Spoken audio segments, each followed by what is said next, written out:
Hello, listeners, and welcome back to another episode of Cognitive Dissidence. As usual, I'm your host. I'm Jacob Shapiro. I'm a partner and the director of geopolitical analysis at Cognitive Investments.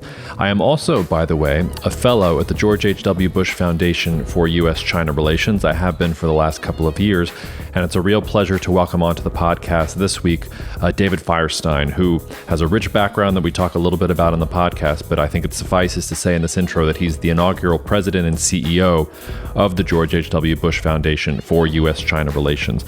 We spend a little bit of time talking about David's background and about the foundation itself in the podcast, but we spend most of our time trying to bring an objective lens to U.S. China relations. That said, and we say this in the podcast, I want to lay our biases on the table, and I certainly have a very strong bias when it comes to U.S. China relations, which is I don't want the U.S. and China to fight a war in my lifetime, and certainly not in my children's lifetime. I think that would be terrible for the United States, terrible for China, and honestly unnecessary. I think a lot of the disagreement between the U.S. and China is because of a mutual unintelligibility between the two sides. And David and I really talk about some of that and about some of these irreconcilable differences and some of the avenues that are there for improved communication. So we lay that on the table sort of at the very beginning and then try and from an objective perspective get into U.S.-China relations. But this is also something that is something close to my heart. I don't think the U.S. and China should be enemies, and to the extent that I have a platform or can have a platform, at least encouraging understanding and clear-sighted understanding of the objectives of both sides, I think that's something worthwhile and something important to do, and hopefully as a contribution to both the objectivity of anybody listening, but also for myself and having that discipline going forward. So that's the show. It's a really great conversation with David. As usual, Jacob at cognitive.investments. If you want to send me an email about what we do at CI or about this podcast or about anything else that is on your mind, cheers and see you out there. Cognitive Investments, LLC is a registered investment advisor. Advisory services are only offered to clients or prospective clients where Cognitive and its representatives are properly licensed or exempt from licensure. For additional information, please visit our website at www.cognitive.investments. The information provided is for educational and informational purposes only and does not constitute investment advice, and it should not be relied on as such. It should not be considered a solicitation to buy or an offer to sell a security. It does not take into account any investor's particular investment objectives, strategies, tax status, or investment horizon. You should consult your attorney or tax advisor. David, I've been wanting to have you on the podcast for literally years now, and it's so nice to actually get together and do it. So thank you so much for taking some time to do so. Yeah, thanks so much, Jacob. It's really a pleasure to be with you. I always enjoy our conversations. I want to talk about the foundation. I want to talk about U.S. China relations, but I thought I would just start by asking you to give the listeners kind of a little bit of a background on sort of where you come from and what your background is too, because I think it's almost as interesting your take on U.S. China relations today as how you got to sort of being in a position to talk about U.S. China relations. So just give us some brief background on how you got to where you are today. Yeah, well, thanks so much, Jacob. In terms of my professional background, I was a U.S. diplomat for 18 years, coming right out of graduate school, and degrees in international relations and public policy and Asian studies. And I served overseas at U.S. embassies in Beijing and Moscow for a total of 9 years, and also served about 9 years at State Department headquarters in Washington. So for about 18 years, I was very much involved in U.S. diplomacy, both overseas and in Washington. I then had the opportunity to go into the think tank world, and I worked as ultimately senior vice president at the East-West Institute of Foreign Policy and Track 2 Diplomacy nonprofit based in Manhattan in New York City, and did that for 8 years, and that was really interesting. I had the opportunity there to work on U.S. China relations and U.S. Russia relations at the same time, and also worked a bit on North Korea and Iran and Afghanistan as well in the same job. So that was a really interesting 8 years. And then I had the opportunity to come down to the University of Texas and found and establish the University of Texas at Austin China Public Policy Center. And I served on the LBJ School's graduate faculty for a couple of years, and had a great experience with that work. And now I'm at the George H.W. Bush Foundation for U.S. China Relations, and I'm the founding, or the inaugural rather, president and CEO of the organization, and had the good fortune of meeting the organization's founder and chairman of the board, Neil Bush, a few years ago, and one thing led to another, and he very graciously extended the offer to join this organization as the inaugural president and CEO, and I was delighted and very honored to do that. So I would say the through line in my career has been U.S. China relations and China more generally. I've also worked very much in depth on U.S. Russia relations and a number of other issues, but I would say the U.S. China is the one thing that I think has been the constant in my career of just over 30 years. And it's really, I mean, you've sort of been, I guess this is true in sort of every era, but I mean, you've had a front row seat for some pretty seismic changes in how the US deals with foreign policy. I feel like we went from, Cold War to unipolar moment to whatever moment we're in right now. Does it feel kind of like whiplash, or does it all feel like one continuous, like slow moving evolution from where you sit? Well, when you put it that way, it is really remarkable. I joined the Foreign Service and entered public service and during the presidency of George H.W. Bush, who was, of course, the U.S. president who presided over the end of the Cold War. And now here we are, 30 some years later at a very different juncture in the history of international relations and diplomacy. And it has been an incredible journey, I have to say. And um, it's been an honor to be a part of the U.S. government for a good swath of that period, but also it's been gratifying to work in a think tank or nonprofit sense on a lot of these issues. And of course, the issues have changed and evolved over that period of time. And obviously, America's thinking about China has evolved very dramatically over that period of time, and even more specifically in more recent years. And so, yeah, I just kind of try to fasten my seatbelt and hang on for dear life because it is a very different world that we're dealing with now. A lot of the challenges are seen differently, framed differently, understood differently, but they're still there. And I'm still very gratified and glad that I chose to work on China professionally many years ago.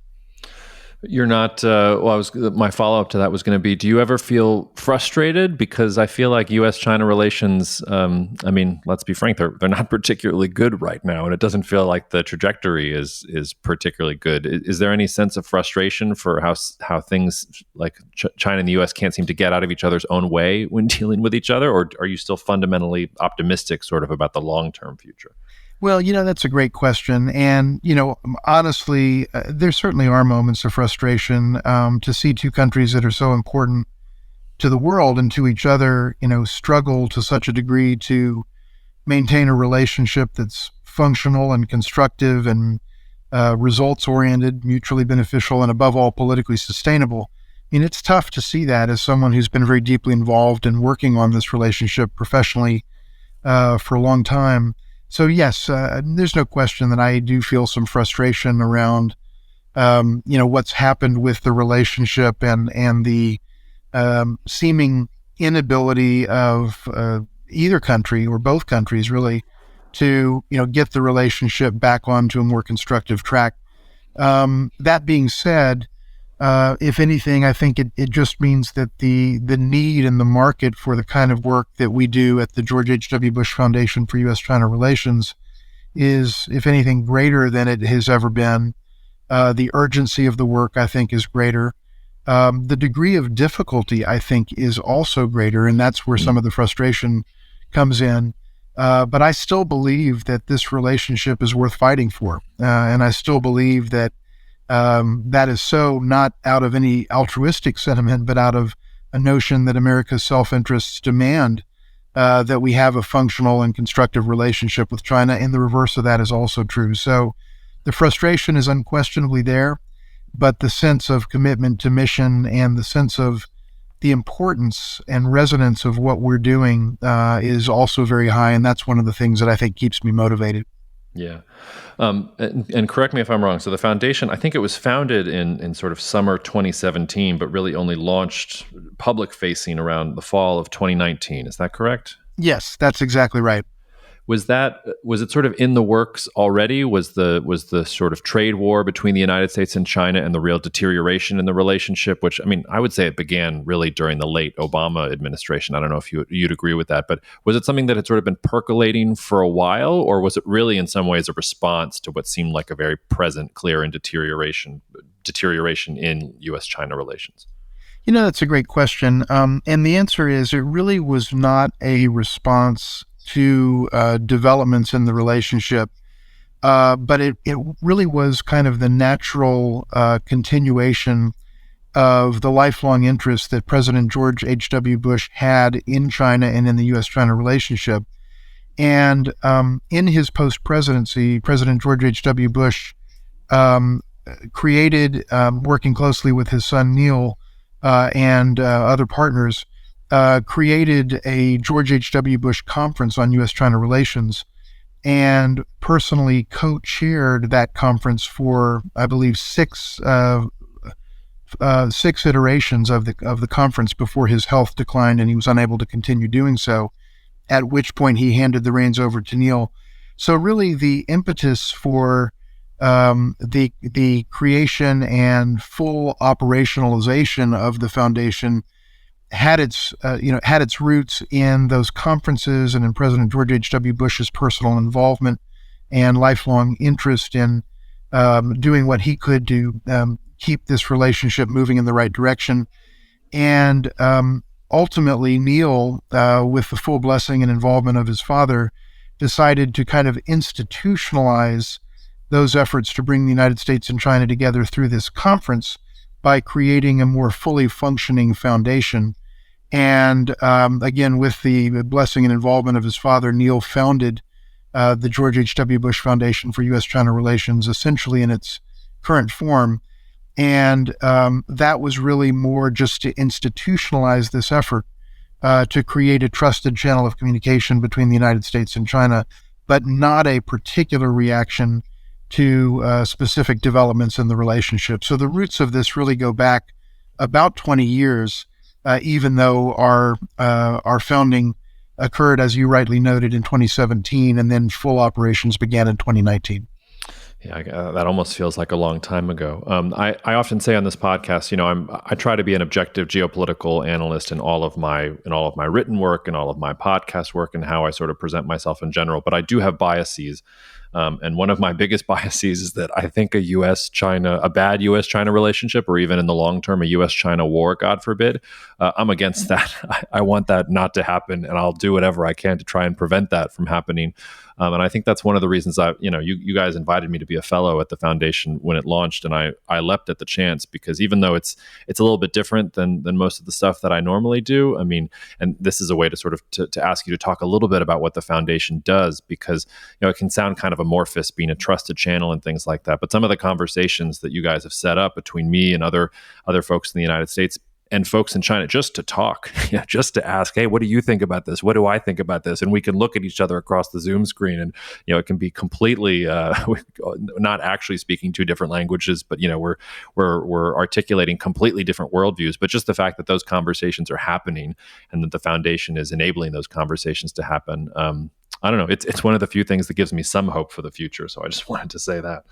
Yeah, no, I really appreciate that. And we're lucky that you're a part of this team as well, Jacob, and just the incredible insights that you bring to your work and your writings and your analysis. And I would say I share the same biases that you just articulated. I think it's really important, vitally important for the United States to have a relationship with China that at a minimum is functional and hopefully is also constructive, mutually beneficial, and so on. To have a dysfunctional relationship or a relationship that, God forbid, veers toward conflict is absolutely not in the United States' interest. And like I and my colleagues at the foundation do everything that we can to try to keep this relationship on the rails to the extent that we can as a small nonprofit entity. And, just to your point about, or your question about kind of the activities of the foundation, in essence, our mission is to advance U.S.-China relations in ways that reflect the ethos, spirit, and values of President George H.W. Bush. And he believed that the U.S.-China relationship is the single most consequential bilateral relationship in the world. And I would even go further and say in the history of the world. And number two, that virtually no global policy challenge of any magnitude can be enduringly or effectively addressed in the absence of U.S.-China cooperation, along with the involvement of other stakeholders. So, that's what animates the work that we do. And We try to create platforms for honest dialogue between key individuals in the United States and key individuals in China, sometimes involving officials, always involving people who are influential in both countries, even if they're not currently in power. We work to address some of the toughest issues in the relationship, but also to try to find areas where there may be a real opportunity for collaboration, notwithstanding the incredible tensions that dominate the relationship and shape the tenor of the relationship in so many ways. But we work on issues like, we've had dialogues on issues like the U.S. withdrawal from Afghanistan. Taiwan is a recurring theme in our work.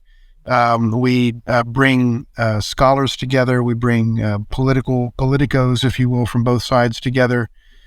We now have a program that's actually supported by the U.S. State Department to bring basically an intergenerational group of folks together, people in their 20s and people in their 60s and 70s, and have a kind of cross-generational dialogue on the issues to kind of air out what the differences are generationally between people who care about this relationship.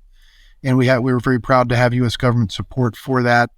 We have a dialogue on between the United States and China on, as odd as it may sound, it's kind of a niche area, but digital health delivery, which is an area which is by design apolitical and not something that's caught up in the U.S. China tensions that we've seen, to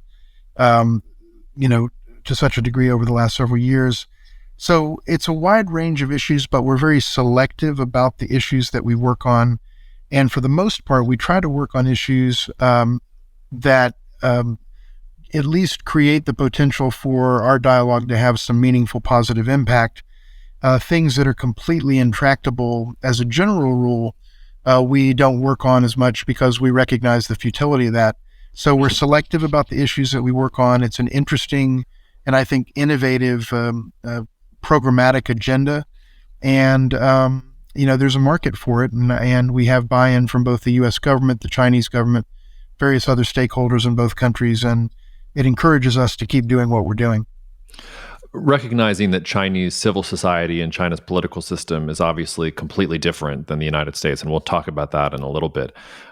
Are there any similar organizations or analogous organizations in China itself? Like, is there a Deng Xiaoping Foundation for Better U.S. China Relations or anything that sort of resembles that at all? Or is it just sort of a completely different animal in China, and you interact with sort of whoever and whatever you can in order to further those lines of communication?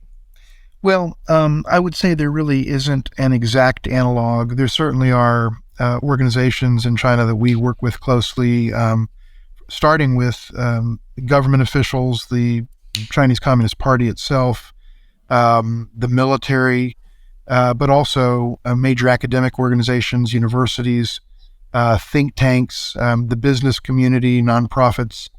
And so we have a very wide range of counterparts, if you will, in China for the various things that we do. I would say mostly we're working with academic organizations and nonprofits, but again, we do have strong relationships with the various powers that be, again, depending on what the issue set requires in terms of a counterpart. I don't, as you rightly point out, I think it would be fair to say that China's nonprofit world, in a number of important respects, differs from our nonprofit world, where independence, editorial independence is so important to us. Being able to, as you noted earlier, kind of call it like we see it and be dispassionate and be objective and be fact-based, be science-based. And go to where the facts take us. That's something that is vitally important. It's an indispensable part of our organizational identity. And I think our record of public statements and our overall positioning on a whole host of issues bears that out. At the same time, looking at the Chinese side, I think it is harder, generally speaking, for nonprofits in China and non-governmental organizations, sometimes referred to as GONGOs or GONGOs, government organized non-governmental organizations. It's harder for them to stake out that same kind of independence because of the nature of the Chinese system, and I certainly understand that. That being said, Jacob, one thing I would note is that there is some level of independence in a number of the organizations that we have been able to work with, and I'll just give you one brief example. I just published something I rarely do, by the way. I just published a scholarly article in a refereed journal, one of China's preeminent foreign affairs journals, and I had some comments in the article that were critical of, and I would say very directly and bluntly critical of certain Chinese positions or practices. And all of that was left in the article when it was published. None of it was stripped out. None of it was censored. None of it was, edited to be, more, less critical and so on.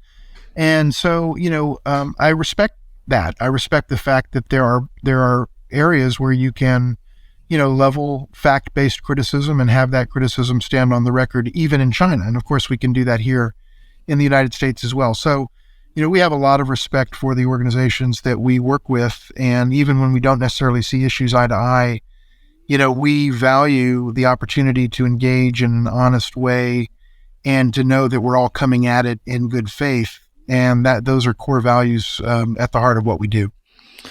Yeah, and that's a great segue because, maybe you should publish more often because it was a terrific article. I kind of want to send it far and wide, but it sort of focuses on trust in the U.S. China relationship. And I was really, maybe I can just sort of tee you up there. You sort of identify 6 sources of mistrust in the U.S. China relationship. And I want to really talk about doctrine because in some ways that's, to me, the stickiest and the hardest to kind of unravel. But maybe just talk about why you think there is so much mistrust in the U.S. China relationship from that sort of fundamental level. Yeah, well, I really appreciate that. As I mentioned in this article, and it's actually been something I've talked about for about a decade, or even really dating back to 2009.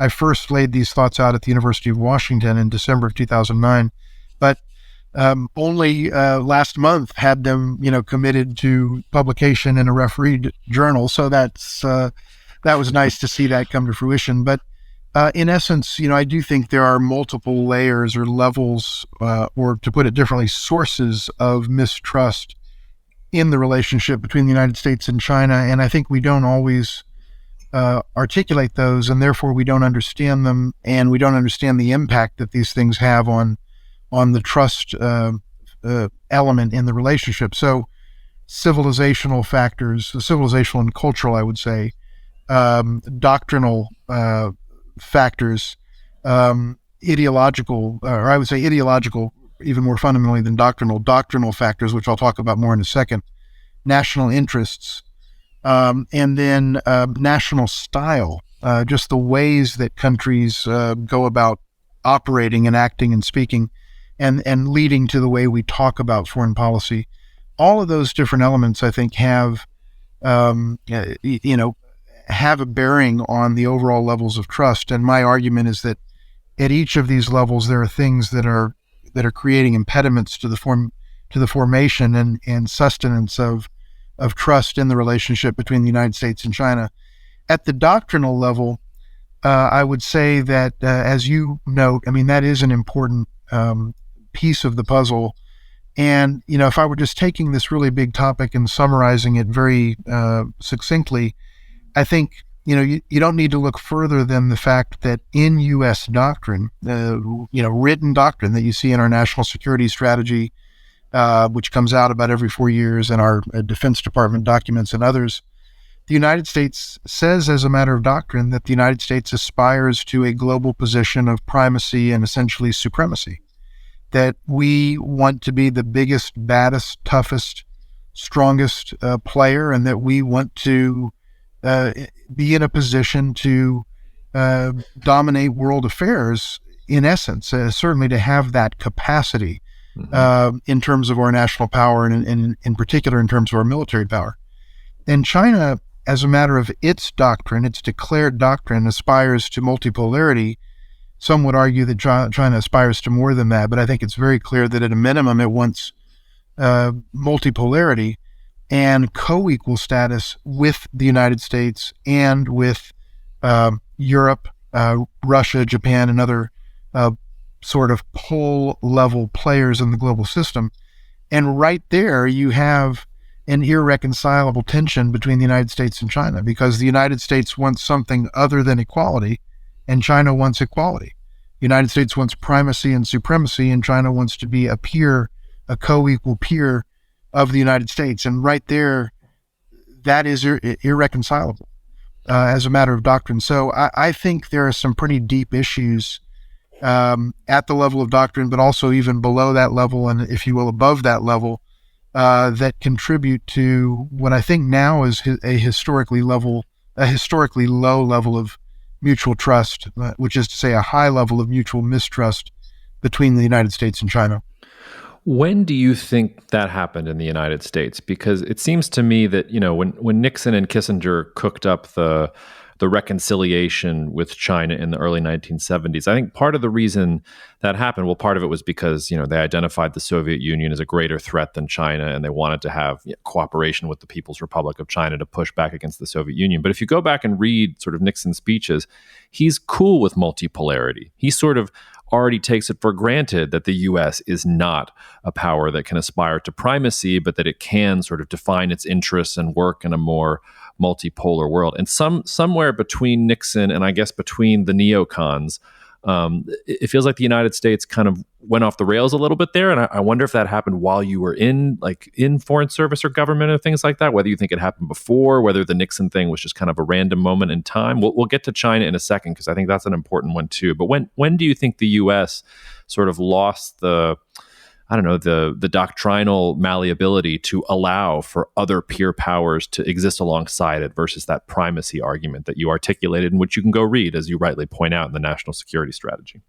It's a really great question, Jacob. There's a lot of depth to that. And I think, just as a preface to what I would say in response, looking at Nixon era doctrine and looking at contemporary doctrine would be a very interesting thing to do. I don't profess to be a scholar per se in academia in a full-time sense, but so I don't know if someone's looked at this, but I think the evolution that you're talking about would be a very instructive and interesting area to delve into and to isolate in a more methodologically rigorous way. But my kind of shorthand answer to your question is, I think with the demise of the Soviet Union at the end of 1991 and the end of the Cold War, the end of the Warsaw Pact, the Velvet Revolution, which really started in the late 80s and certainly 1989, and all of that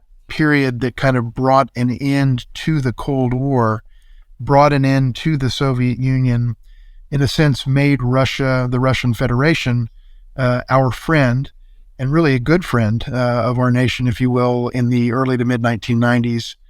And the notion that the United States at that point really sat alone at the top of the heap globally as the sort of sole survivor. I mean, we were the sole superpower as of, essentially 1991, 1992. And I think without having kind of studied it in depth in the way that I think would be very valuable for someone to do, my gut tells me that when we reached that unipolar moment, America's thinking about our rightful place in the world started to shift, and unipolarity and primacy and supremacy became, in a sense, the inevitable results of that analysis. Our major, co-equal peer competitor, the Soviet Union, was no longer there.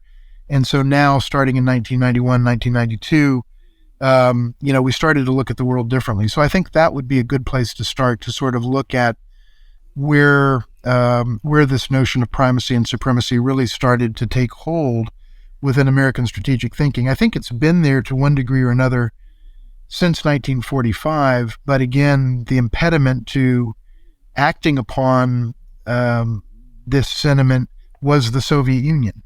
And once the Soviet Union disappeared from the scene, then I think that opened up some vistas for the United States in terms of our doctrine. So my guess is that would be a good place to start looking to answer your question. Do you think there's any space for the United States to reconsider that position, or do you think that that is just sort of now locked in and ingrained? I mean, I guess that just the fact that we shifted from multipolarity to unipolarity means that we can shift back to multipolarity. But it just seems to me that there is resistance on both sides of the aisle. You can find this in sort of Trump statements. It's right there in Biden's statements too, staring us all in the face. Like it doesn't seem to me like there's enough flexibility to conceptualize a world in which the United States is not the top dog. Do you think there's enough flexibility in the foreign policy establishment and the top levels of government to accept that truth, or is there something about having gotten this close to the sun that we're always going to feel like we should be entitled to that position?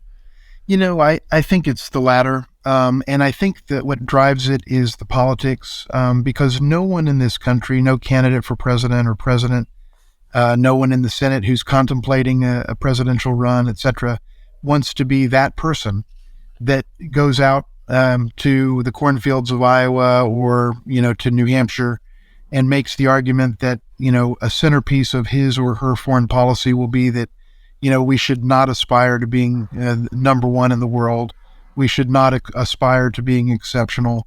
We should not aspire to being the most powerful. We should learn to live with co-equality and peer status with China, with Russia. I mean, leaving aside the merits of the argument, and as you rightly point out, both Democrats and Republicans have both bought into this idea, but also there are critical voices in both parties that have taken exception to the idea of American supremacy. In fact, there are elements of many things that President Trump said and candidate Donald Trump said that are very much in the opposite direction. Yeah. The notion that we shouldn't be overseas fighting everybody's wars, that we should bring our troops back, that we should focus on America and so forth. These take this foreign policy thinking in a different direction. But in this moment in American politics, at this particular juncture, I just don't think anyone is going to want to go out and put as the centerpiece of their, doctrinal thinking or foreign policy thinking, the idea that America shouldn't aspire to be the best, the biggest, the baddest, the strongest, the toughest, and so on. So, I think anyone that does that is going to be pummeled politically and probably soundly defeated politically, because that's not where sentiment is in this country. And I think that is the constraint. I think the politics is the constraint. I think there are people who, in this country, patriotic Americans, former military, current military, policymakers, former policymakers, think tankers, and others, who raise real questions as to whether the United States should aspire to primacy in the year 2023. But I would say the mainstream argument across the partisan aisle is steady as she goes, and I think the politics is a big factor that drives that. Yeah. It's funny when you talked about comparing the contradictions in President Trump versus candidate Trump. I can't, before I sort of got into geopolitics and I thought I was going to be an academic, I was very much a Straussian and enchanted with sort of the philosophy and work of Leo Strauss, whose main work that people know him for is Persecution in the Art of Writing. And he had this idea that the great geniuses of history, going all the way back to Plato, had to couch their revolutionary ideas in contradiction. And so that the real science of reading philosophy is to compare. You have to find the contradictions in the great writers' work and then work out, well, what did they actually mean? Because, they're trying to signal something. And there's this idea of trying to use that approach to parsing the contradictions of Donald Trump, the candidate, versus the president, just made me chuckle a little bit. I had to mute the microphone for a second, but that's neither here nor there. I wanted to turn then to sort of China and the other side of that doctrinal question. And I'm going to sort of give an absurd sort of political scenario to try and tease out this question. Let's say, for the sake of argument, I don't think this is going to happen. This is a hypothetical, but let's say for the sake of argument, China took over Taiwan and reclaimed Vladivostok and whatever lands the Russians took from them in the late 1890s from Russia, got all of the different territories that they think that they're entitled to on the 9-dash line, et cetera, et cetera, et cetera. Would China stop there, or would China keep going? Yeah, that's a really interesting question. And I think the short answer to that theoretical question is my gut tells me, my understanding of China, my study of the country and so forth, tells me that China does not seek to be a U.S. style or even a Soviet style imperial power um, with military assets all over the world, bases in hundreds of locations and 150 countries. You know, the ability to put boots on the ground in hours or days at any location on the planet Earth. I just don't think that is what China aspires to. There are probably, in fact, I'm sure there are people in the United States that think that that is what China aspires to. Mm-hmm. But I don't. And I think most people that understand China well understands that China doesn't seek to be the United States 2.0. It seeks to be who it is. And yes, China regards certain issues as being unresolved, obviously Taiwan and a few issues around its borders. I don't think, in my judgment, again, recognizing that your question is, as you acknowledged, is is predicated in a far-fetched premise. I don't think China has aspirations for Vladivostok or any Russian territory beyond whatever specific border issues have remained unresolved on its periphery. Taiwan is the big one, but other than that, I think China is content within its sovereign boundaries. Now, it takes a view of its sovereign boundaries that is different than that of the United States or other neighbors or other countries, or for that matter, the United Nations Convention on Law of the Sea, international law, and so on. And I think that many of China's claims, particularly with respect to the South China Sea, are unfounded, ungrounded in international law, and in many ways audacious and outrageous. But leaving aside the sort of asterisks of China's periphery, I don't think China seeks to take over the world in a kind of a traditional imperial military way. I think its aspirations lie in a different direction. It wants to become strong, powerful, prosperous. It wants to not have to take direction or orders from anyone else in the world, and it wants to be able to operate from a position of, at a minimum, co-equal power, so that it doesn't, have to take guff from the United States or Japan or anyone else. But I think it can do that, and I think it aspires to do that within its boundaries, albeit with a couple of issues very much unresolved, and they probably never will be resolved. Taiwan, the South China Sea are the two big ones. The rest of them are kind of relatively minor border issues, for example, with India, that don't generally flare up and probably never will be resolved, but in a sense may never need to be resolved. Mm-hmm. So, no, to your question, Jacob, I don't think China aspires to world conquest. And I will say, I think the notion that China wants to be the United States or U.S. 2.0 or global hegemon 2.0 is a uniquely American idea grafted onto Chinese leadership thinking by Americans and others, and not a uniquely Chinese idea.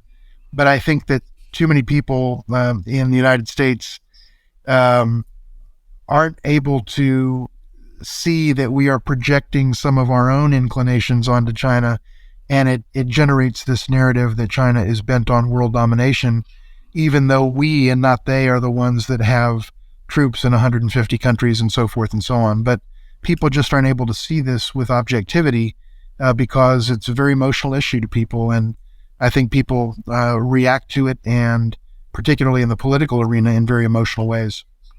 Yeah, I couldn't agree with that more, but I'm going to play a little bit of devil's advocate here to push the argument as well, which is, I don't think the United States ever aspired to world domination either. It is something that sort of happened accidentally. We had to get dragged into both World Wars I and II. We only get dragged into World War II because of, Japan bombs Pearl Harbor, and suddenly The U.S. is in the war and it's fighting, basically two wars on two different continents and wins and becomes that sort of power that's at that cusp, and Eisenhower's military-industrial complex, the whole nine yards. But most of American history is rooted in the idea that the U.S. doesn't want to go abroad and do foreign adventuring. We don't want to be this top power. We don't think that anybody should have this sort of level of imperial power. And I guess the question there, I feel like the rejoinder to what you and I would argue about China's intentions are, okay, well, China doesn't want that now, but maybe they will 5 years in the future. Maybe the fact that they're becoming more dependent on foreign imports of everything, like, from food to energy and things like that, means they're going to have sort of a Japan-style imperial project because they're going to have to secure their supply lines abroad. How would you respond to sort of that line of questioning, which I would disagree with it, but it's the one that's most compelling, I think, about thinking about China as a threat from that U.S. perspective? Yeah, I mean, I think that's a very deep and thoughtful question. And, I'll say a couple of things in response. Number one, one of the things that I learned in my study of international relations that has always stayed with me and that I think is absolutely true and very explanatory when it comes to any country, but in particular China at this time, is the idea that interests are a function of power. And that as a country becomes more powerful, it will tend to construe and define its interests more expansively. And China's doing that, and that shouldn't surprise any of us. It's just the same way that the United States has tended to define our interests more expansively as our power has increased dramatically in recent decades. And so that's a very natural thing. When you're a big, powerful country, you have the ability to shape outcomes, your interests are going to start to be commensurate with your ability to shape outcomes. So at that level, I can understand and respect the argument that, who knows what will happen 50 years from now, 100 years from now, or 300 years from now. Could China at some point, go down that path as it becomes more and more powerful, and applying this construct? Will it then define its interests more expansively, feel the need to have bases overseas and so on?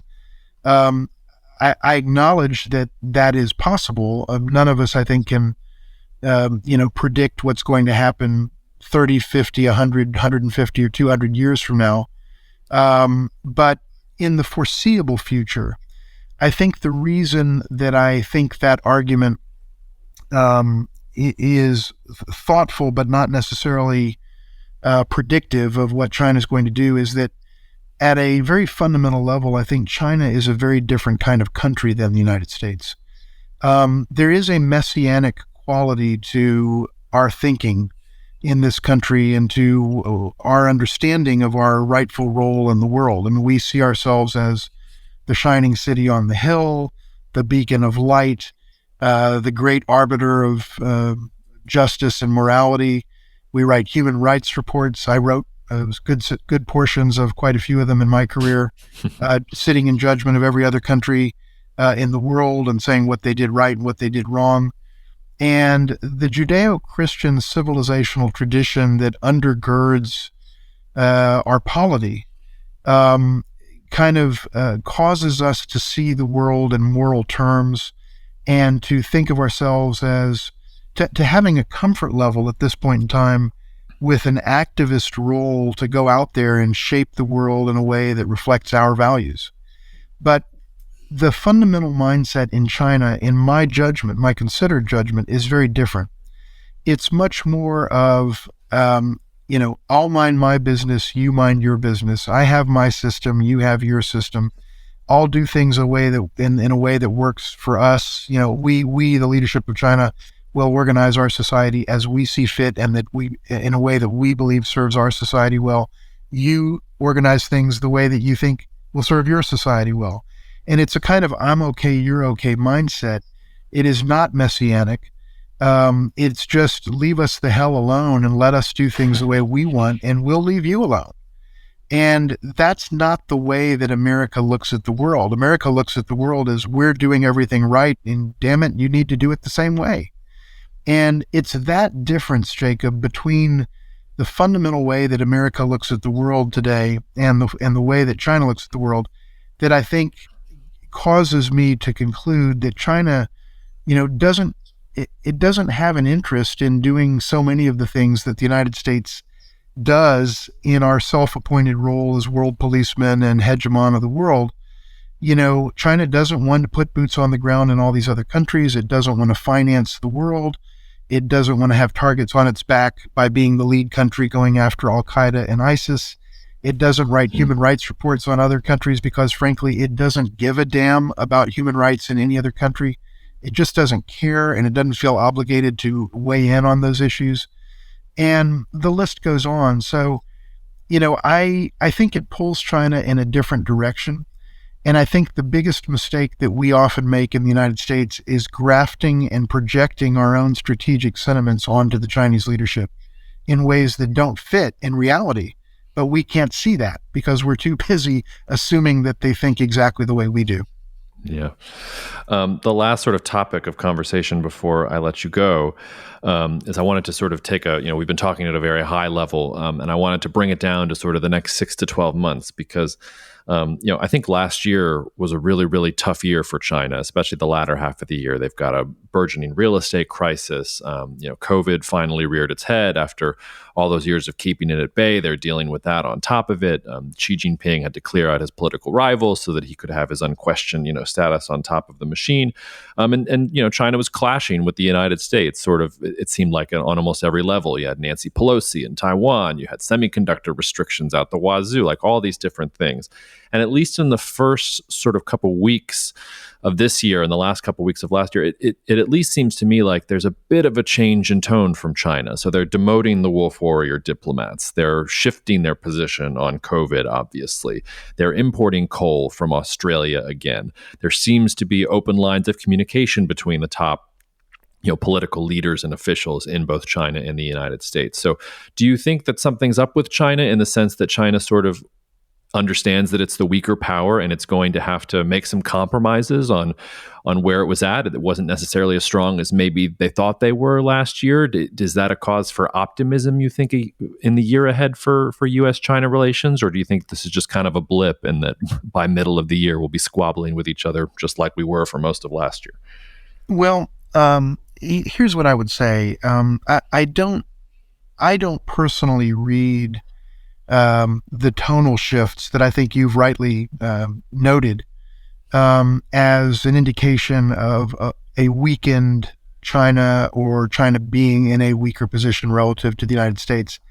There are a number of things I think happening at once. Number one, it is of course true that 3 years of zero COVID policies have greatly weakened China's economy, have generated incredible frustration and hardship within China, have taken points off of China's growth rates and so on. So that is unquestionably the case, and I think that was a major consideration among others, obviously, that as to why China lifted those policies and terminated those policies, and now is opening its doors as of a few days ago to foreign travel and so on. COVID has had a very negative effect on China in a number of ways, but fundamentally at the economic level, and there's no question about that. But I don't think that is what is causing the tonal shift.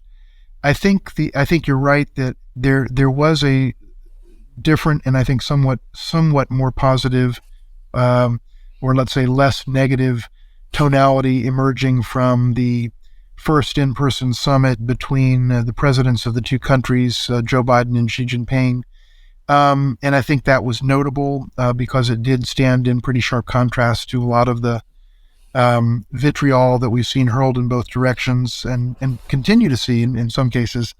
But I think it was a reflection of, number one, here are these two heads of state that are now meeting in person for the first time. And I think the Chinese respected that moment as an important juncture and moment to take stock of the relationship and maybe see if there are opportunities to move the relationship to a more constructive plane. The fact that the 20th Party Congress was now behind China in terms of the leadership transition, is another factor that I think allows things to maybe loosen up a little bit from a political standpoint, in the sense that, President Xi Jinping now has that really important moment behind him and now can focus on things like the relationship with the United States in a way that's not constrained by thinking about the political process and wanting to keep things smooth in the run up to the party Congress. So that was a factor. But I think it's also true, Jacob, that China understands, and I think the United States increasingly understands, that the great majority of issues that are on the U.S. China bilateral agenda, at least as the United States construes that agenda, are actually irreconcilable. And the bottom line is, you can have 20 presidential summits, and the United States and China are still not going to agree on Taiwan. And we're still not going to agree on the South China Sea or human rights or matters of religious freedom or the issues in Xinjiang or Hong Kong, or for that matter, the state's the appropriate role that a state can and should play in the management of a national economy or trade. I mean, we're just not going to agree on any of these issues. We're never going to agree on them. And so I think, what both sides need to do now is to just recognize that some things are going to be permanent features of the relationship. And at the same time, there are areas where working together can make a positive difference for both countries and for the world. And deciding respectively, the United States on the one side, China on the other, that, we are never going to agree on this set of issues, but it is still fruitful and in our interest to work on this other set of issues. That is the transition that I think may be occurring within the strategic thinking of the United States. And I think we need to get to that place where we recognize that, we can blast China for what they're doing in Xinjiang or for what's happened in Hong Kong over the last couple of years, or any issue that we want to, but it's not going to generate any behavioral change on the part of China. And so once we realize that, the question is, where can we make a difference and how can we actually advance our interests? Where is that possible? And I think that's what is coming out of the end of 2022 and into 2023. And I certainly hope that this pragmatic orientation becomes more prominent in the thinking of both sides, because just blasting each other for things that China does that we disagree with and for things that we do that China disagrees with, it doesn't change anybody's lives and it doesn't make anything better for anybody. So we can keep doing it, or we can focus on how to work together to actually make the lives of the American people better and from China's standpoint, make the lives of Chinese citizens better. And I hope that's where we're going with the relationship as we get into 2023. Are you optimistic that that's the trajectory of the relationship in 2023?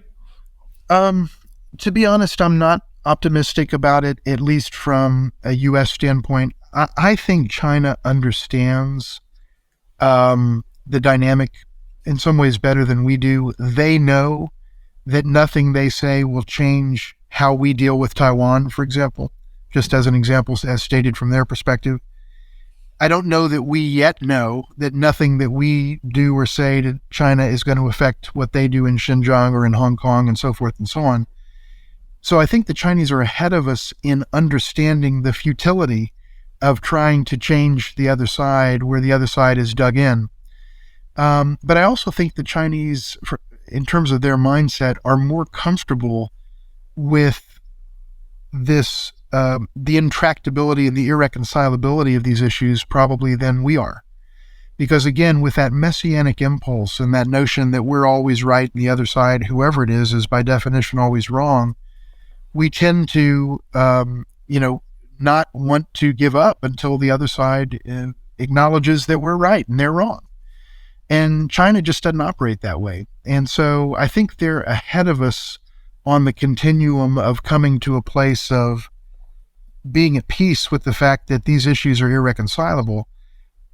My lack of optimism is rooted in what I perceive as a stubborn desire on the part of the United States to cling to this idea that we have to keep, trying to get China to change behavior that in reality we will never get them to be able to change. Whether, again, it would be great if the United States could wave a magic wand and turn China into a Jeffersonian democracy and so forth and so on. That's never going to happen because we don't have the power and the wherewithal to make that happen. So, but I think it's hard for people to give up that aspiration. When I say people, I mean people in policymaking positions and in the legislature. And I think it's in the politics of China and the United States drive the debate and the discourse and legislation and so forth in a very particular direction. And nobody's going to want to be that person that comes out and says, this is great for grandstanding purposes, but it's not solving anybody's problems, because then that individual will be primaried, wiped out politically, and the next person will come in with the same embrace of the well-established narrative that China is the source of all evil in the world. So I'm not optimistic that we're going to get to a better place anytime soon, but I guess, if you bang your head against the wall long enough, maybe there comes a point at which you realize that it's not such a good idea to keep banging your head against the wall. I guess so.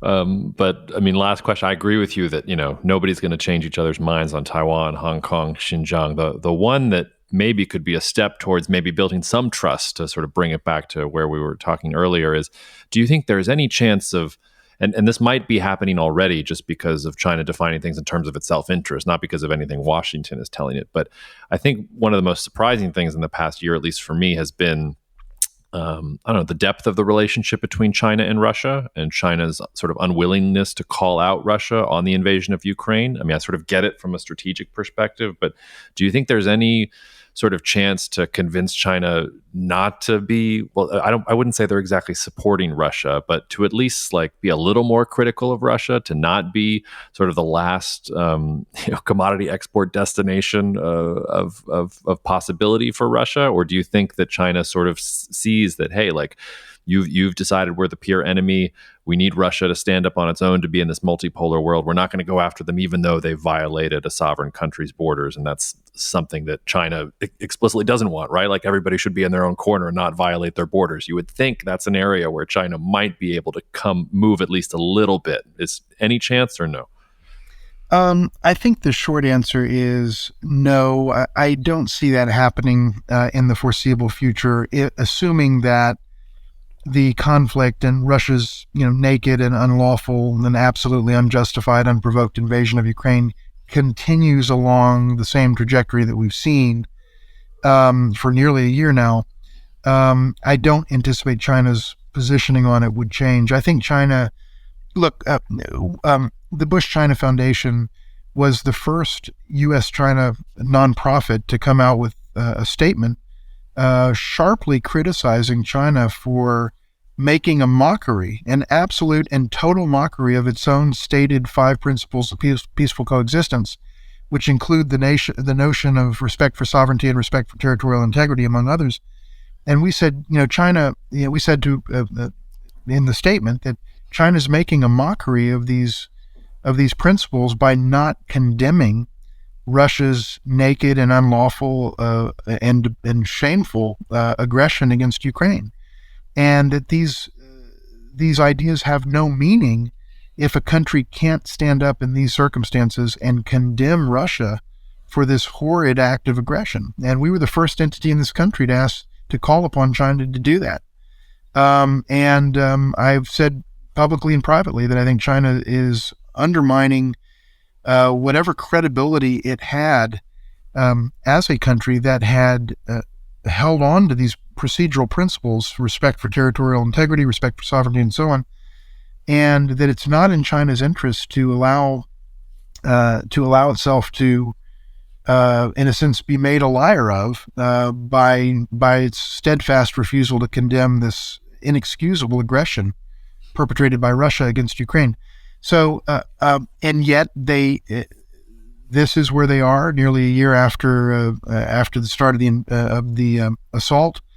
And I don't anticipate, and I understand the angles that China are coming from, and its strategic calculations, and judging from the very cordial, I would say very, very warm interaction between Xi Jinping and Vladimir Putin via video summit or virtual summit just not too many days ago, a couple of weeks ago.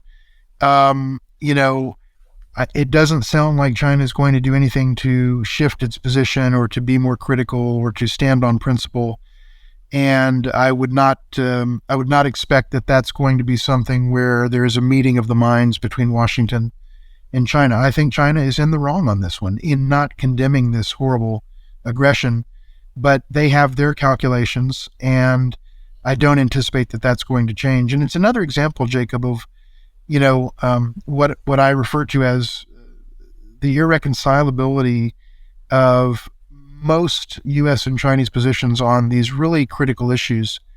And, we're just going to have to learn to live with that, and obviously to advance our interests as we as a nation see fit, but also to work with China where it makes sense for us to work with China and where it's in our interest to do so, and to come at the relationship more pragmatically, less ideologically, because we're never going to have ideological alignment, and we're never going to have an alignment of national interests. So, the choice point is, do we just keep doing what we're doing and have the same, and continue to have no impact on Chinese behavior, or do we start to focus on areas where we can make a difference? And, I hope it's the latter course, but I'm not optimistic that it will be in the immediate future. Well, not the most uplifting episode, but certainly insightful. David, thanks so much for making time. I know you're busy. We really appreciate it, and hope to see you soon. Yeah, Jacob, thanks so much. This is wonderful, and much respect for all that you do, and looking forward to keeping the conversation going. Cheers. Thank you. Thank you so much for listening to the Cognitive Dissidence podcast, brought to you by Cognitive Investments. If you are interested in learning more about cognitive investments, you can check us out online at cognitive.investments. That's cognitive.investments. You can also write to me directly if you want at jacob@cognitive.investments. Cheers, and we'll see you out there. The views expressed in this commentary are subject to change based on market and other conditions. This podcast may contain certain statements that may be deemed forward-looking statements. Please note that any such statements are not guarantees of any future performance, and actual results or developments may differ materially from those projected. Any projections, market outlooks, or estimates are based upon certain assumptions and should not be construed as indicative of actual events that will occur.